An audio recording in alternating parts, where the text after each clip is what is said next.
In today's video, I'm going to teach you how to convert a Canva design into a PDF. Whether you're new to Canva or just need a refresher, don't worry. I'll guide you step by step. Converting your Canva designs to a PDF is a simple yet essential skill, whether you're creating documents for printing, sharing, or archiving. Let's dive right in. First, make sure your design is open in Canva and ready to go. Once you're set, look for the Share button in the top right corner of your screen.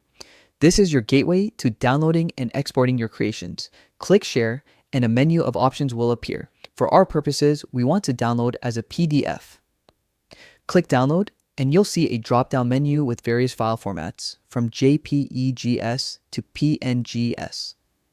For this tutorial, select PDF Standard. This option ensures that your design keeps its formatting and quality across different devices and platforms. If your design is intended for professional printing, you can also choose PDF Print, which provides higher resolution and better color accuracy. If your design has multiple pages, you can select which pages you want to download. Take a moment to adjust any preferences to fit your needs. Once everything is set, click Download. Canva will process your request and convert your design into a polished PDF. Depending on your design size and complexity, this may take a few moments. Once the download is complete, your file will be saved to your designated folder.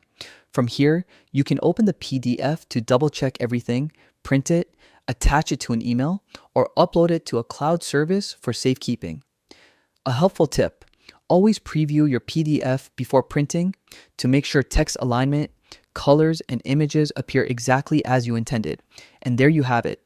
Your Canva design is now a PDF, ready for whatever you need. It's fast, easy, and keeps your design looking professional. By mastering this simple step, you'll ensure your projects are shareable, visually appealing, and ready for any platform.